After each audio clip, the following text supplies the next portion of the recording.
എല്ലാവർക്കും ഡെലീഷ്യസ് റെസിപ്പീസിൻ്റെ പുതിയൊരു വീഡിയോയിലേക്ക് വീണ്ടും സ്വാഗതം. ഇന്ന് കടലത്തോരൻ്റെ റെസിപ്പിയുമായിട്ടാണ് ഞാൻ വന്നിരിക്കുന്നത്.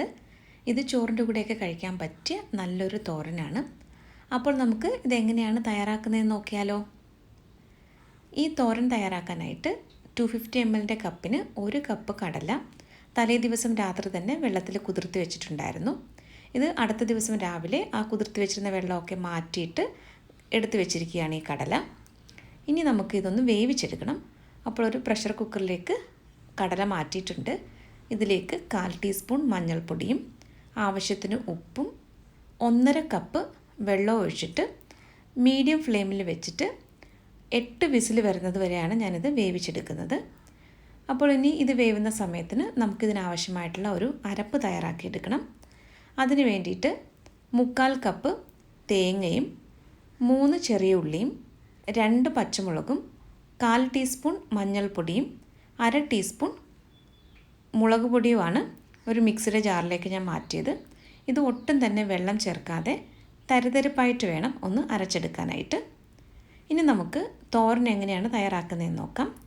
ഒരു കടായിലേക്ക് കുറച്ച് വെളിച്ചെണ്ണയാണ് ഞാൻ ചേർത്തത്. ഏകദേശം 2 ടേബിൾ സ്പൂൺ നിറയെ വെളിച്ചെണ്ണ ചേർത്തിട്ടുണ്ട്. ഈ എണ്ണ ഒന്ന് ചൂടായി വരുമ്പോൾ 1/2 ടീസ്പൂൺ കടുക് ഇട്ട് കൊടുക്കാം. കടുക് ഇപ്പോൾ ഇവിടെ നന്നായിട്ട് ഒന്ന് പൊട്ടി വരുന്നുണ്ട്. ഇനി ഇതിലേക്ക് നമുക്ക് ഒരു ഉണക്കമുളകും കുറച്ച് കറിവേപ്പിലയും കൂടി ചേർക്കാം. ഇനി ഇതിലേക്ക് അടുത്തതായിട്ട് ചേർക്കുന്നത് സവാളയാണ്. ഒരു മീഡിയം വലിപ്പത്തിലുള്ള സവാള വളരെ ചെറുതായിട്ട് കട്ട് ചെയ്തതാണ് ഇപ്പോൾ ചേർത്തത്. ഇനി ഇത് നമുക്ക് നന്നായിട്ടൊന്ന് വഴറ്റിയെടുക്കണം. ഈ സവാള ഒന്ന് പെട്ടെന്ന് വഴന്ന് കിട്ടാൻ വേണ്ടിയിട്ട് ഇതിലേക്ക് ഞാൻ കുറച്ച് ഉപ്പും കൂടി ചേർക്കുന്നുണ്ട്. ഉപ്പ് ചേർക്കുമ്പോൾ പ്രത്യേകം ശ്രദ്ധിക്കണം. കടല വേവിച്ചപ്പോഴും ഉപ്പ് ചേർത്തിട്ടുണ്ടായിരുന്നു. അപ്പോൾ വളരെ കുറച്ച് ഉപ്പ് മാത്രമാണ് ഞാനിപ്പോൾ ചേർത്തത്. ഇനി ഇതിലേക്ക് നമുക്ക് 3 വെളുത്തുള്ളി ചതച്ചതും വളരെ ചെറിയൊരു കഷ്ണം ഇഞ്ചി ചതച്ചതുമാണ് ചേർക്കുന്നത്. ഇനി ഇഞ്ചിയുടെയും ആ വെളുത്തുള്ളിയുടെയൊക്കെ ഒരു പച്ചമണം മാറുന്നത് വരെ ഒന്ന് വഴറ്റിയെടുക്കാം. ഇപ്പോൾ ഈ സവാളയും ഇഞ്ചിയും വെളുത്തുള്ളിയും ഒക്കെ പാകത്തിന് വഴന്ന് വന്നിട്ടുണ്ട്. ഇനി ഇതിലേക്ക് നമുക്ക് ആ തേങ്ങയുടെ കൂട്ടാണ് ചേർക്കാനുള്ളത്. ഇത് ഒട്ടും തന്നെ വെള്ളം ചേർക്കാതെ തരിതരിപ്പായിട്ട് വേണം അരച്ചെടുക്കാനായിട്ട്.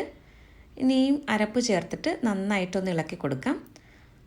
ആ അരപ്പിൻ്റെ പച്ചമണമൊക്കെ ഒന്ന് മാറിക്കഴിയുമ്പോൾ നമുക്കിതിലേക്ക് വേവിച്ച് വെച്ചിരിക്കുന്ന കടലയാണ് ചേർക്കേണ്ടത്.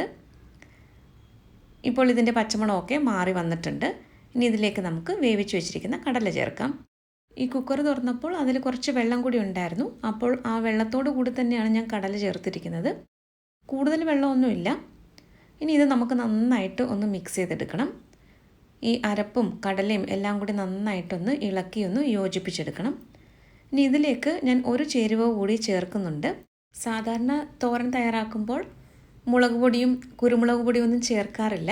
പക്ഷേ ഇത് കടല ആയതുകൊണ്ടാണ് ഞാനിപ്പോൾ ഇതിലേക്ക് ഒരു 1/2 ടീസ്പൂൺ കുരുമുളക് പൊടി ചേർത്തത്. നന്നായിട്ടൊന്ന് ഇളക്കി യോജിപ്പിച്ചെടുത്ത ശേഷം നമുക്കിതൊന്ന് അടച്ചു വയ്ക്കണം. അപ്പോൾ ചെറിയ തീയിൽ ഒരു 4 മുതൽ 5 മിനിറ്റ് വരെയാണ് ഞാനിതൊന്ന് അടച്ചു വയ്ക്കുന്നത്. അപ്പോൾ ഈ അരപ്പും ഇപ്പോൾ ചേർത്ത കുരുമുളക് പൊടിയും എല്ലാം കൂടി നന്നായിട്ട് ഈ കടലയുമായിട്ടൊന്ന് ചേർത്തൊന്ന് മിക്സായി വരുന്നതിന് വേണ്ടിയിട്ടാണ്. ഇപ്പോൾ ഏകദേശം ഒരു 5 മിനിറ്റ് ആയിട്ടുണ്ട്. നമുക്ക് നന്നായിട്ടൊന്ന് ഇളക്കി കൊടുക്കാം.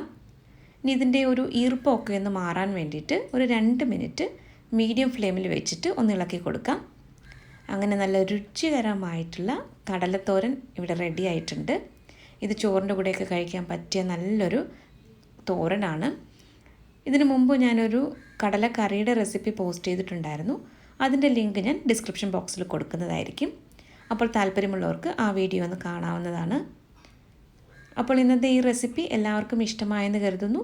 നമ്മുടെ റെസിപ്പികളൊക്കെ ഇഷ്ടമാകുന്നുവെങ്കിൽ ചാനൽ കൂടി ഒന്ന് സബ്സ്ക്രൈബ് ചെയ്തിട്ട് സപ്പോർട്ട് ചെയ്താൽ വളരെ നന്നായിരുന്നു. മറ്റൊരു നല്ല റെസിപ്പിയുമായിട്ട് വീണ്ടും വരാം. താങ്ക്